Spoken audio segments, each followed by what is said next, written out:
Ouça agora na Alvorada, Ser Igreja Hoje. Hoje no Ser Igreja, Família em Destaque.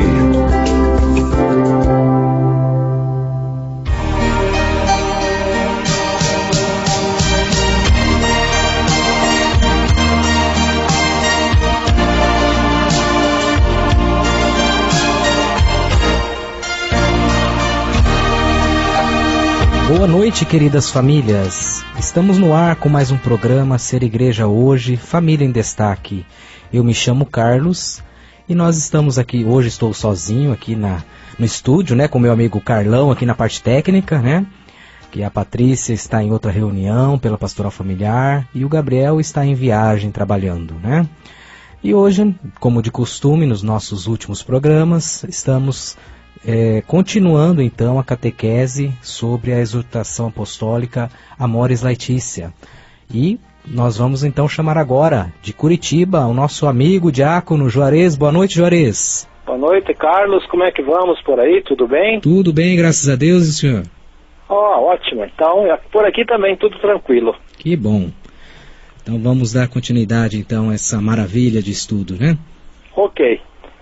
Nós vamos continuar então falando do capítulo 6, que hoje nós terminaremos com certeza. Ele trata de algumas perspectivas pastorais e nós paramos no tema que trata do acompanhamento depois das rupturas e dos divórcios.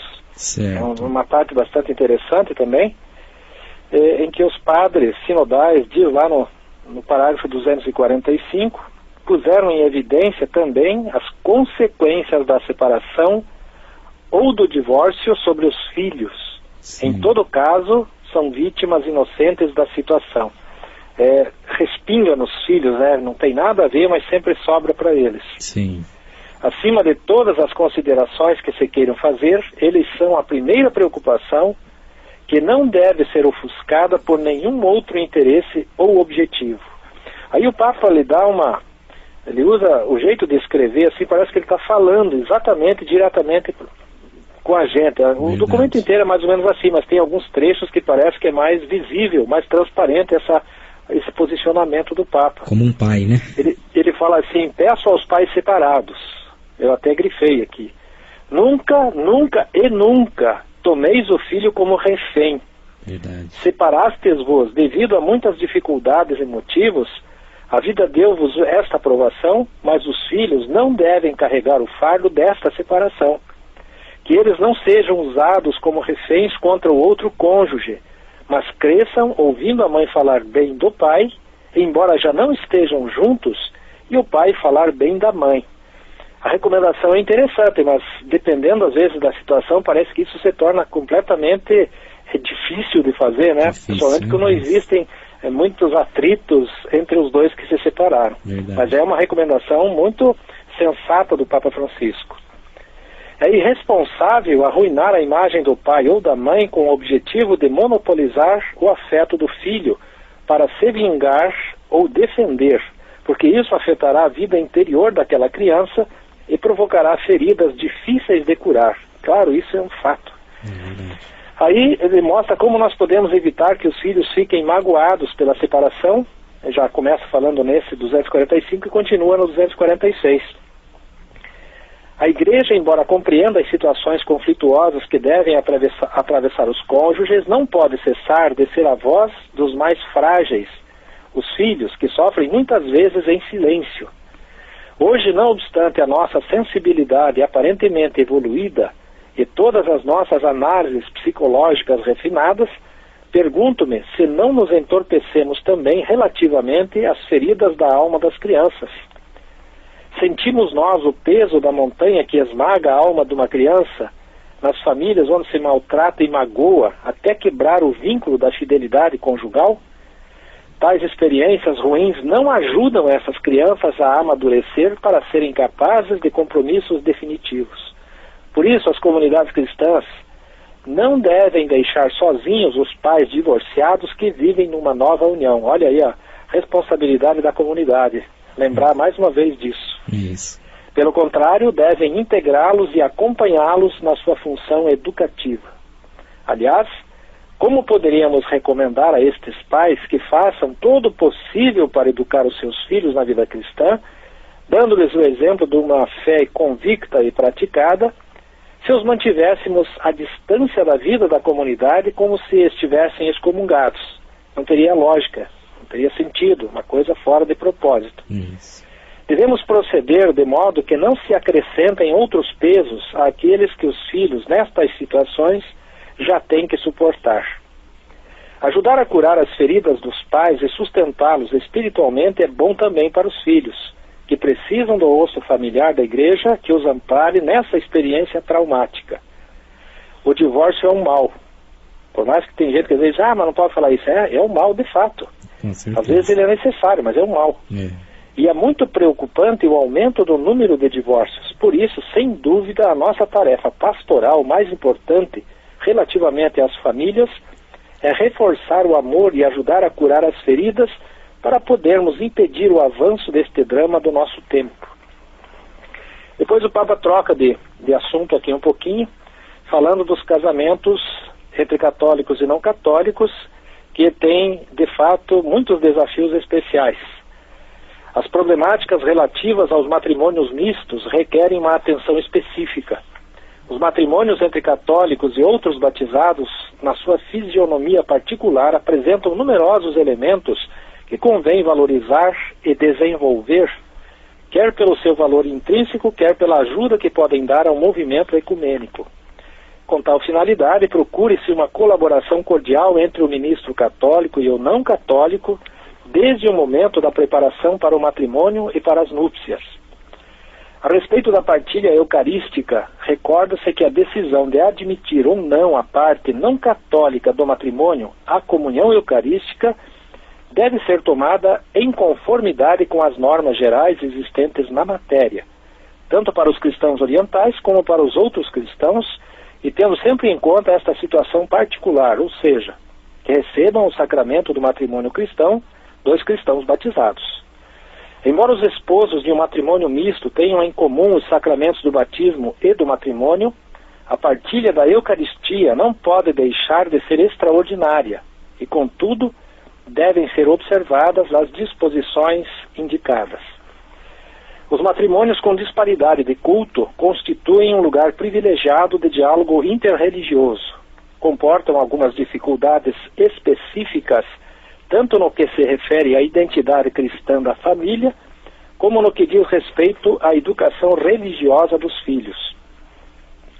O número de famílias compostas por uniões conjugais com disparidade de culto, em aumento nos territórios de missão e também nos países de antiga tradição cristã, requer a urgência de prover a um cuidado pastoral em conformidade com os diferentes contextos sociais e também culturais. Em determinados países, onde a liberdade de religião não existe, o cônjuge cristão é obrigado a passar para outra religião para poder casar, que não lhe é permitido celebrar o matrimônio canônico com disparidade de culto e nem batizar os filhos.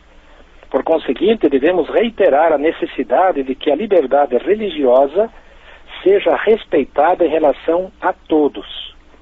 É necessário prestar uma atenção particular às pessoas que se unem em tais matrimônios e não só no período que antecede as bodas. Desafios peculiares são enfrentados pelos casais e pelas famílias, nas quais um dos cônjuges é católico e o outro não crente. Nestes casos, é necessário dar testemunho da capacidade que o Evangelho tem de inserir em tais situações, de modo a tornar possível a educação para a fé cristã dos filhos. Particular dificuldade apresentam as situações que se referem ao acesso ao batismo por parte de pessoas que se encontram em uma condição matrimonial complexa. Trata-se de pessoas que contraíram uma união matrimonial estável em uma época em que ainda pelo menos uma delas não conhecia a fé cristã. Nesses casos, os bispos são chamados a exercer um discernimento pastoral apropriado ao seu bem espiritual. O Papa Francisco também equaciona o ensinamento católico sobre a atração homoafetiva com o desejo de reafirmar que cada pessoa, independentemente da própria orientação sexual, deve ser respeitada na sua dignidade.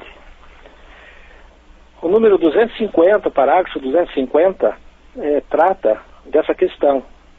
A igreja conforma o seu comportamento ao do Senhor Jesus, que num amor sem fronteiras se ofereceu por todas as pessoas sem exceção. Com os padres sinodais, examinei a situação das famílias que vivem a experiência de ter no seu seio pessoas com tendência homossexual, experiência não fácil nem para os pais nem para os filhos. Por isso desejo, antes de mais nada, reafirmar que cada pessoa, independentemente da própria orientação sexual, deve ser respeitada na sua dignidade e acolhida com respeito, procurando evitar qualquer sinal de discriminação injusta e, particularmente, toda a forma de agressão e violência. As famílias, por sua vez, devem se assegurar um respeitoso acompanhamento para que quantos manifestam a tendência homossexual possam dispor dos auxílios necessários para compreender e realizar plenamente a vontade de Deus na sua vida. No decurso dos debates sobre a dignidade e a missão da família, os padres sinodais anotaram, quanto aos projetos de equiparação ao matrimônio das uniões entre pessoas homossexuais, que não existe fundamento algum para assimilar ou estabelecer analogias, nem sequer remotas, entre as uniões homossexuais e o desígnio de Deus sobre o matrimônio e a família. É totalmente inaceitável que as igrejas locais sofram pressões nesta matéria e que os organismos internacionais condicionem as ajudas financeiras aos países pobres à introdução de leis que instituam o casamento entre pessoas do mesmo sexo. Esse texto, esse pedaço pelo menos, foi já tratado exaustivamente lá no sínodo, ficou no relatório final, inclusive. Verdade. O documento mostra ainda como a comunidade cristã incentiva e apoia as famílias monoparentais. As famílias monoparentais têm frequentemente origem a partir de mães ou pais biológicos que nunca quiseram integrar-se na vida familiar, situações de violência em que um dos pais teve de fugir com seus filhos, morte de um dos pais, além de outras situações. Qualquer que seja a causa, quem mora com o próprio filho deve encontrar apoio e consolação junto das outras famílias que formam a comunidade cristã, assim como junto dos organismos pastorais paroquiais. As famílias são muitas vezes posteriormente afligidas pela gravidade dos problemas econômicos, pela incerteza de um trabalho precário, pela dificuldade enfrentada para a manutenção dos filhos e pela falta de uma casa. Fala-se aqui então, na sequência, sobre a questão da morte. Como a comunidade cristã ajuda os cônjuges sobreviventes a lidar com a morte do ente querido. Abandonar uma família atribulada por uma morte seria uma falta de misericórdia, seria perder uma oportunidade pastoral, e tal atitude pode fechar-nos as portas para qualquer eventual ação evangelizadora. Uma maneira de comunicarmos com os seres queridos que morreram é rezar por eles. Diz a Bíblia que orar pelos mortos é santo e piedoso. Rezar por eles pode não só ajudá-los, mas também tornar mais eficaz a sua intercessão em nosso favor. Alguns santos, antes de morrer, consolavam os seus entes queridos, prometendo-lhes que estariam perto ajudando-os. Santa Teresa de Lisieux sentia vontade de continuar do céu a fazer o bem. E São Domingos afirmava que seria mais útil depois de morto, mais poderoso para obter graças. Se aceitamos ou aceitarmos a morte, podemos preparar-nos para ela. O caminho é crescer no amor para com aqueles que caminham conosco até o dia em que a morte não existirá mais, e não haverá mais luto, nem grito, nem dor. Deste modo, preparar-nos-emos também para reencontrar os nossos entes queridos que morreram. Assim como Jesus entregou o filho que tinha morrido à sua mãe, assim também procederá conosco. Quanto melhor vivermos nesta terra, tanto mais felicidade poderemos partilhar com os nossos entes queridos no céu. Quanto mais conseguirmos amadurecer e crescer, tanto mais poderemos levar-lhes coisas belas para o banquete celeste. Assim chegamos ao final do nosso capítulo 6. Está me ouvindo, sim, Carlos? Sim. Então nós concluímos este capítulo, né? E agora nós vamos para um intervalinho, né? Para tomar uma água, né? E você que está nos ouvindo, aproveita para mandar um convite aí para os parentes, para os amigos, uma mensagem, para ouvir a Rádio Alvorada conosco, né? Entre conosco nesse estudo sobre Amores Letícia. Até logo. Você está ouvindo na Rádio Alvorada, Ser Igreja Hoje. Hoje no Ser Igreja, Família em Destaque. Olá, estamos de volta com o nosso programa Ser Igreja Hoje, Família em Destaque. Vamos dar continuidade então com o nosso amigo Juarez. Agora vamos começar então o 7º capítulo, né, Juarez? Isso. Capítulo 7, que tem como título Reforçar a Educação dos Filhos. E começa já um subtema perguntando onde estão os filhos. O parágrafo 260 começa tratando dessa questão então. A família não pode renunciar a ser lugar de apoio, acompanhamento, guia, embora tenha de reinventar os seus métodos e encontrar novos recursos. Precisa considerar a que realidade quer expor os seus filhos. Para isso, não deve deixar de se interrogar sobre quem se ocupa de lhes oferecer diversão e entretenimento, que conteúdo entra em suas casas através da televisão, do computador e dos celulares, a quem os entrega para que os guie nos seus tempos livres. Não é uma questão apenas de controle, mas uma questão de consciência aqui. Só os momentos que passamos com eles, falando com simplicidade e carinho das coisas importantes e as possibilidades sadias que criamos para ocuparem o seu tempo, permitirão evitar uma nociva invasão. Sempre faz falta vigilância. O abandono nunca, nesse caso, é sadio. Os pais devem orientar e alertar as crianças e os adolescentes para saberem enfrentar situações onde possa haver risco, por exemplo, de agressões, abuso ou consumo de droga. Continuando no 261, a obsessão, porém, não é educativa e também não é possível ter o controle de todas as situações onde um filho poderá chegar a encontrar-se. Vale aqui o princípio de que o tempo é superior ao espaço, isto é, trata-se mais de gerar processos que de dominar espaços. Se um progenitor está obcecado com saber onde está o seu filho e controlar todos os seus movimentos, procurará apenas dominar o seu espaço. Mas desta forma não o educará, não o reforçará, não o preparará para enfrentar os desafios. O que interessa, acima de tudo, é gerar no filho, com muito amor, processos de amadurecimento da sua liberdade, de preparação, de crescimento integral, de cultivo da autêntica autonomia. Só assim este filho terá em si mesmo os elementos de que precisa para saber defender-se e agir com inteligência e cautela em circunstâncias difíceis. Assim, a grande questão não é onde está fisicamente o filho, com quem está neste momento, mas onde se encontra em sentido existencial, onde está posicionado do ponto de vista das suas convicções, dos seus objetivos, dos seus desejos, do seu projeto de vida. Por isso, eis as perguntas que faço aos pais. Eu não, né? Claro, quem faz é o Papa. Procuramos compreender onde os filhos verdadeiramente estão no seu caminho? Sabemos onde está realmente a sua alma? E, sobretudo, queremos sabê-lo? Se a maturidade fosse apenas o desenvolvimento de algo já contido no código genético, quase nada poderíamos fazer, mas não é.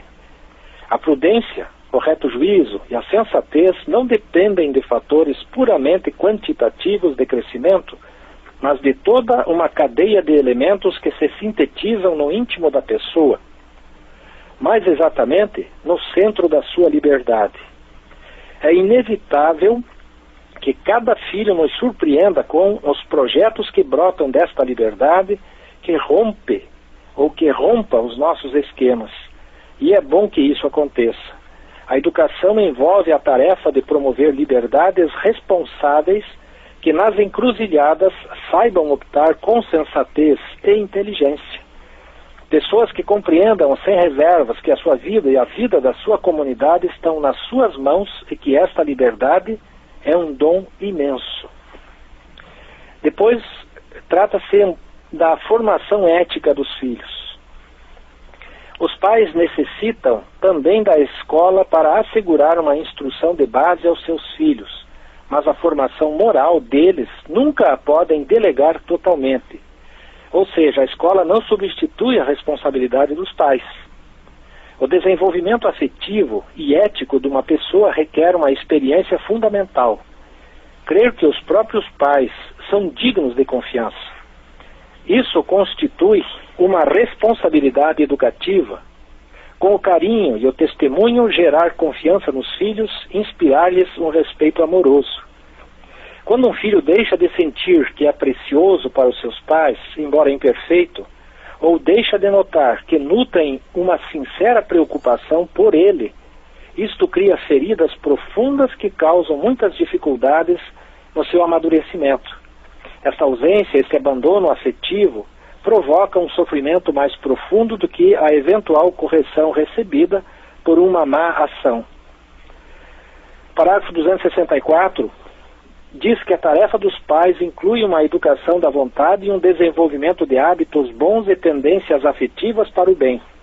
Isto implica que se apresentem como desejáveis os comportamentos a aprender e as tendências a fazer maturar. Mas trata-se sempre de um processo que vai da imperfeição para uma plenitude maior.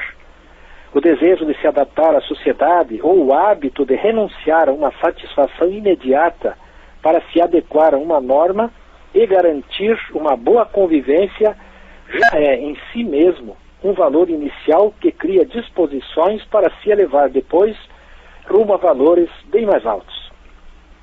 A formação moral deveria realizar-se sempre com métodos ativos e com um diálogo educativo que integre a sensibilidade e a linguagem própria dos filhos.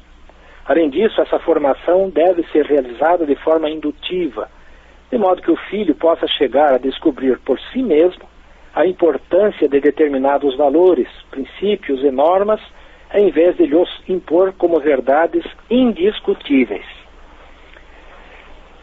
Para agir bem, não basta julgar de modo adequado ou saber com clareza aquilo que se deve fazer, embora isso seja prioritário. Com efeito, muitas vezes somos incoerentes com as nossas próprias convicções, mesmo quando são sólidas. Há ocasiões em que, por mais que a consciência nos dite determinado juízo moral, tem mais poder outras coisas que nos atraem. Isso acontece se não conseguimos que o bem individuado pela mente se radique em nós como uma profunda inclinação afetiva, como um gosto pelo bem que pese mais do que outros atrativos e nos faça perceber que aquilo que individuamos como bem é tal também para nós aqui e agora. Uma afirmação ética válida implica mostrar à pessoa como é conveniente para ela mesma agir bem. Muitas vezes, hoje, é ineficaz pedir algo que exija esforço e renúncias, sem mostrar claramente o bem que se poderia alcançar com isso. É necessário maturar hábitos. Os próprios hábitos adquiridos em criança têm uma função positiva, ajudando a traduzir em comportamentos externos sadios e estáveis os grandes valores interiorizados. Uma pessoa pode possuir sentimentos sociáveis e uma boa disposição para com os outros, mas se não foi habituada durante muito tempo por insistência dos adultos a dizer, por favor, com licença, obrigado, a boa disposição interior não se traduzirá facilmente nestas expressões. O fortalecimento da vontade e a repetição de determinadas ações constroem a conduta moral. Mas sem a repetição consciente, livre e elogiada de determinados comportamentos bons, nunca se chega a educar tal conduta. As motivações ou a atração que sentimos por um determinado valor não nos tornam uma virtude, ou não se torna uma virtude sem esses atos adequadamente motivados. A liberdade é algo de grandioso, mas podemos perdê-la. A educação moral é cultivar a liberdade através de propostas, motivações, aplicações práticas, estímulos, prêmios, exemplos, modelos, símbolos, reflexões, exortações, revisões do modo de agir e diálogos que ajudem as pessoas a desenvolver aqueles princípios interiores estáveis que movem a praticar espontaneamente o bem. A virtude é uma convicção que se transformou em um princípio interior e estável do agir. Assim, a vida virtuosa constrói a liberdade, fortifica-a e educa-a, evitando que a pessoa se torne escrava de inclinações compulsivas, desumanizadoras e antissociais. Com efeito, a própria dignidade humana exige que cada um proceda segundo a própria consciência e por livre adesão, ou seja, movido e induzido pessoalmente desde dentro. O próximo tema a gente vai deixar para a próxima semana, porque não conseguiria terminar em vista do tempo. É sobre o valor da sanção como estímulo. É isso aí. Então, cada capítulo que nós vamos lendo, né, um mais importante que o outro, né? Exatamente. E nós agradecemos aí mais uma vez, Juarez, pela parceria aí conosco, né? Sim. E contamos com a tua presença mais uma vez na próxima quarta, né? Ok, eu que agradeço e uma boa noite a todos, principalmente os ouvintes que estão acompanhando essa sequência aí. Boa noite, então. Fique com Deus, meu irmão. Vocês também. Nós vamos para mais um intervalinho, então. Já voltamos. Olá, estamos de volta. E nesse terceiro bloco, nós queremos falar então sobre as atividades que aconteceram, que vão acontecer aqui na nossa arquidiocese, né? E quem vai participar comigo aqui, também por telefone, é uma ouvinte que é agente de da Pastoral Familiar, lá do Decanato Norte, nossa amiga Márcia. Boa noite, Márcia. Boa noite, Carlos. Tudo bem com você? Tudo bem. Você é de qual paróquia mesmo? Fala para os nossos ouvintes. Nós fazemos parte da paróquia Jesus Cristo Operário e Mãe da Igreja, Isso. no Decanato Norte de Londrina. Conjunto João Paz, né? E sim. Então, a Márcia esteve conosco no domingo, né? Que foi no domingo da família, né, Márcia? Exato, estivemos juntos lá naquele evento, aquele grande evento, e foi uma maravilha. Que bom. Então nós vamos começar falando desse evento que aconteceu domingo, né? E Sim. depois a gente vai entrando em outros assuntos aí que vai acontecer também, né? Na paróquia de vocês, né? Sim, Carlos, vamos primeiramente, né, um alô, um abraço a todos os ouvintes da nossa rádio e convidar para esse grande evento que teremos aqui no dia 3, no próximo domingo, a partir das 13h30 aqui na nossa paróquia, será a Família em Feste.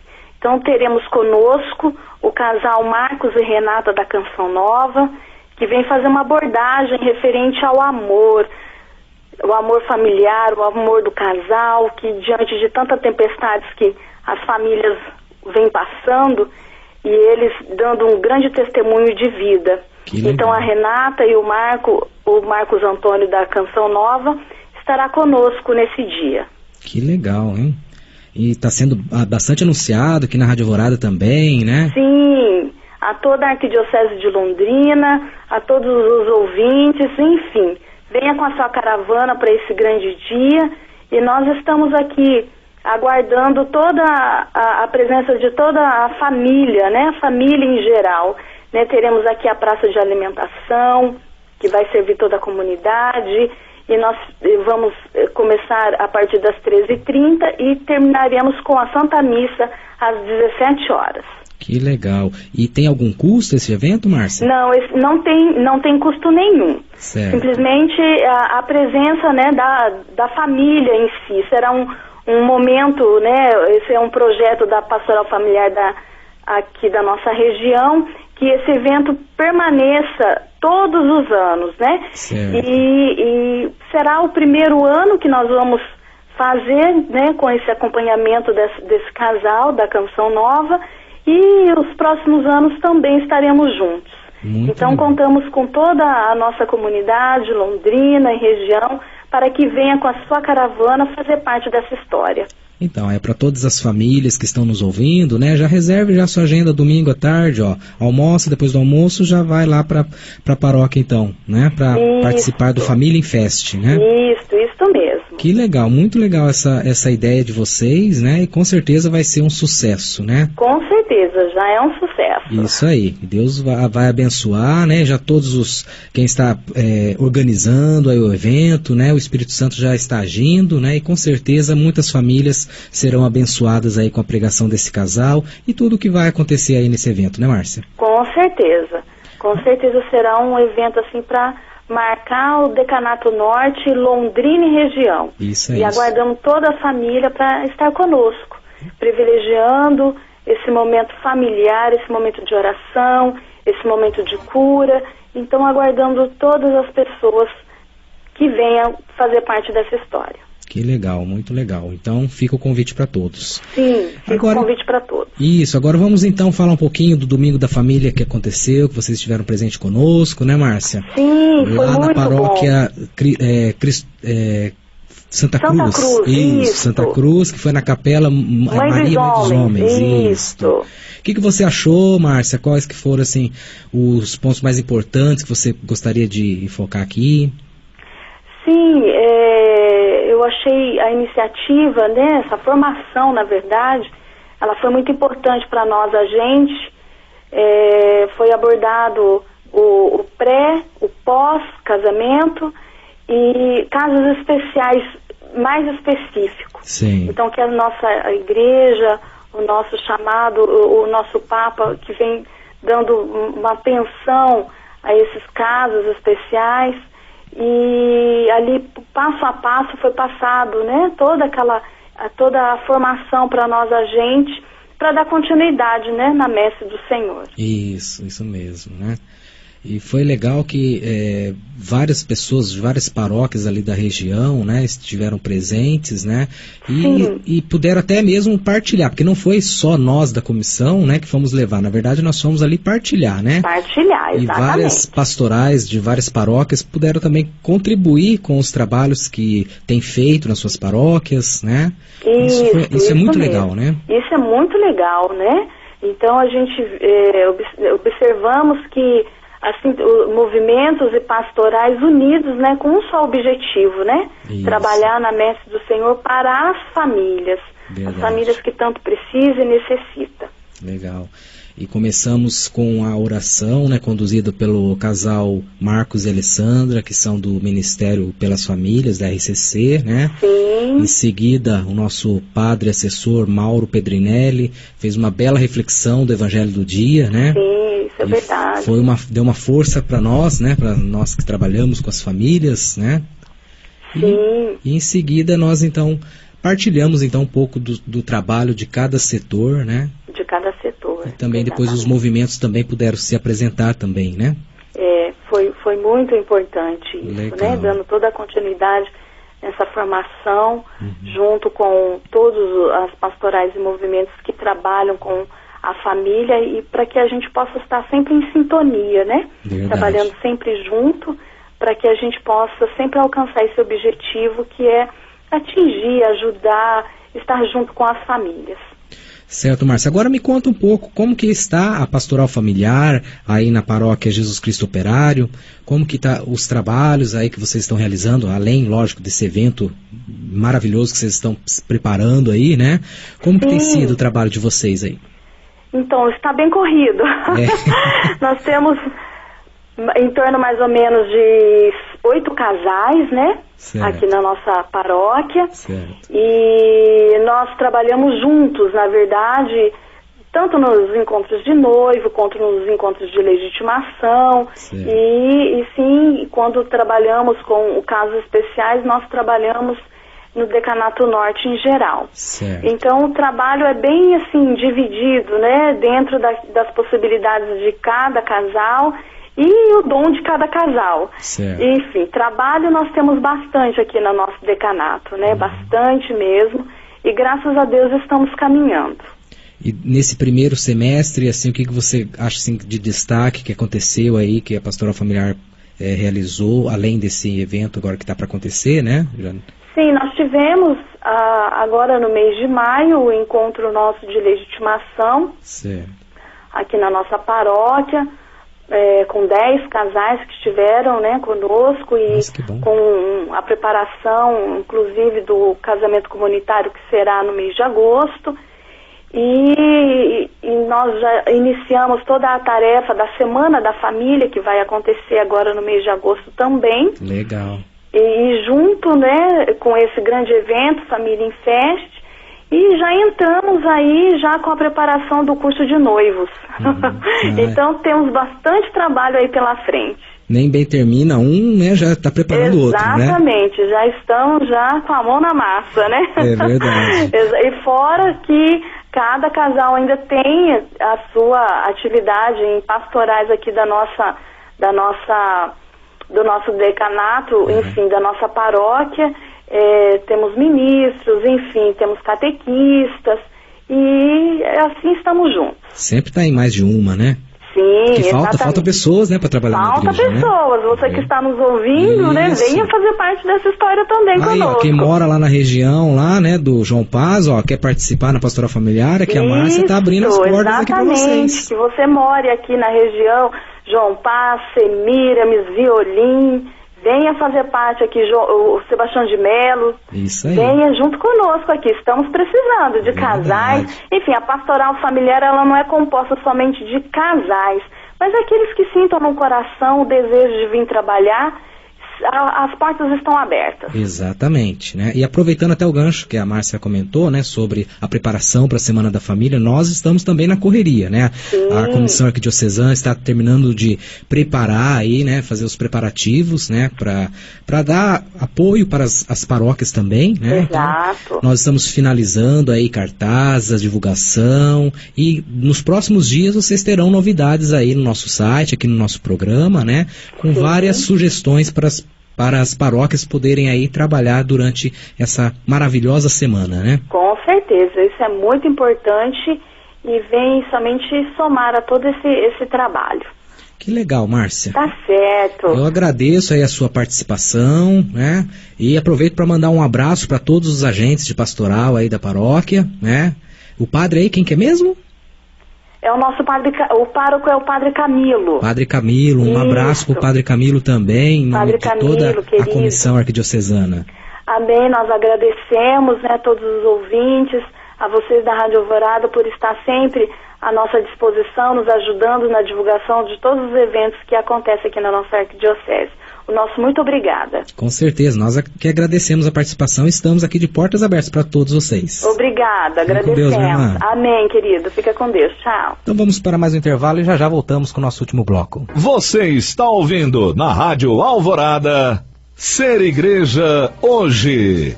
Hoje no Ser Igreja, Família em Destaque. Olá, estamos de volta, queridos ouvintes. São 21 horas e 51 minutos. E nesse último bloco, eu convido você aí que tem acesso à internet, está com o celular na mão, está com o notebook, no computador, né? Acesse a nossa página lá, www.pastoralfamiliarlondrina.org.br. Várias notícias, formação, dá uma olhadinha lá no nosso site. E para nós finalizarmos hoje o programa, nós vamos fazer uma oração que nós colocamos agora há pouco no nosso site, né? E eu convido você a abrir essa oração, já deixar ali e orar junto depois no final conosco, tá certo? E também no nosso site nós temos um texto que foi publicado que eu quero partilhar com todos vocês, né? Hoje nós finalizamos no estudo da Amores Letícia, né, o 6º capítulo, e onde falou bastante, né, das dificuldades, do divórcio, né, e depois entrou no 7º capítulo. E para nós então finalizarmos com esse texto que fala justamente sobre o divórcio. Fala então o texto, o título é O Divórcio Começa no Coração. As relações conjugais estão em crise, pois cada pessoa quer a sua própria felicidade e os casais hoje estão se divorciando por qualquer motivo. A raiz do divórcio é a dureza do coração, mas hoje Jesus quer falar para as famílias que o divórcio acontece primeiramente nos corações dos casais, para depois ir para o papel. Então aqui esse texto ele traz uma história bem legal, né? Um autor desconhecido, né? Mas que eu gostaria de partilhar com todos vocês. O homem, por detrás do balcão, olhava a rua de forma distraída, enquanto uma garotinha se aproximava da loja. Ela amassou o narizinho contra o vidro da vitrine. Os seus olhos, da cor do céu, brilharam quando viu determinado objeto. Ela entrou na loja e pediu para ver o colar de turquesas azuis. É para minha irmã. Você pode fazer um pacote bem bonito? O dono da loja olhou desconfiado para a garotinha e lhe perguntou: quanto dinheiro você tem? Sem hesitar, ela tirou no bolso da saia um lenço todo amarradinho e foi desfazendo os nós. Colocou-o sobre o balcão e feliz disse: "Isto dá? Não dá?" Eram apenas algumas moedas que ela exibia orgulhosa. "Sabe", continuou, "eu quero dar este presente para minha irmã mais velha. Desde que morreu nossa mãe, ela cuida da gente e não tem tempo para ela. Hoje é aniversário dela e tenho certeza que ela ficará feliz com o colar que é da cor dos olhos dela." O homem foi para o interior da loja, colocou o colar em um estojo, embrulhou com um vistoso papel vermelho e fez um laço caprichado com uma fita verde. "Tome", disse para a garota, "leve com cuidado." Ela saiu saltitando pela rua abaixo. Ainda não acabara o dia, quando uma linda jovem de cabelos loiros e maravilhosos olhos azuis adentrou a loja. Colocou sobre o balcão o já conhecido embrulho, desfeito, e indagou: Este colar foi comprado aqui?" "Sim, senhora." "E quanto custou?" "Ah", falou o dono da loja, "o preço de qualquer produto da minha loja é sempre um assunto confidencial entre o vendedor e o freguês." A moça continuou: "Mas minha irmã somente tinha algumas moedas. E esse colar é verdadeiro, não é? Ela não teria dinheiro para pagar por ele." O homem tomou o estojo, refez o embrulho com extremo carinho, colocou a fita e o devolveu à jovem. Ela pagou o preço mais alto que qualquer pessoa pode pagar. Ela deu tudo o que tinha. O silêncio encheu a pequena loja, e lágrimas rolaram pela face da jovem, enquanto suas mãos tomavam o embrulho. Ela retomava ao lar emocionada. Você é capaz de tudo pela sua família? Você precisa dar tudo o que tem por ela. Para que você se casou? Por que você está noivo? O que o motiva a se unir a esta mulher ou a este homem? Esposa, esposo, procure tempo para olhar dentro do olho do seu esposo, da sua esposa, e dizer que a ama, que o ama. Isso não é coisa de casal novinho. Isso é característica de família. Espero que ninguém morra em sua casa. Espero que você não durma ao lado de um cadáver. Se as coisas estão mal para sua família, opte por andar pelo verdadeiro caminho que é Jesus. Ele grita ao nosso coração: sua família é boa, o seu casamento é bom. Deus acredita na sua família. Deus acredita em você, na sua história. Deixe de ser tonto. Ande pela estrada certa e não se esqueça de que o caminho é Jesus. Se você quiser que sua família seja feliz, entregue-a para Ele. Casais, quebrem a dureza do coração. Amem, porque ainda há tempo. Amem seus filhos enquanto há tempo, porque eles vão crescer. Esse é o momento certo, tempo de dar atenção a eles. Quebrem a dureza de coração. Peço-lhes hoje, voltem para suas casas sem medo. O caminho é Jesus. A solução para sua família, e ela começa em seu coração. Não se desvie o caminho, pois você e sua casa são do Senhor. Meu irmão, minha irmã, vocês que estão passando por um momento difícil no relacionamento, na sua família, convido você então a orar comigo esta bela oração para abençoar e libertar os lares.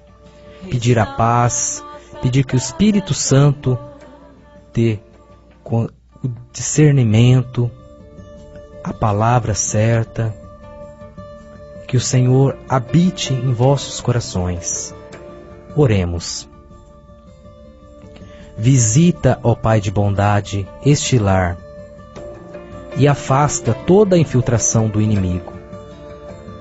Envia os teus anjos para proteger na paz os que aqui habitam.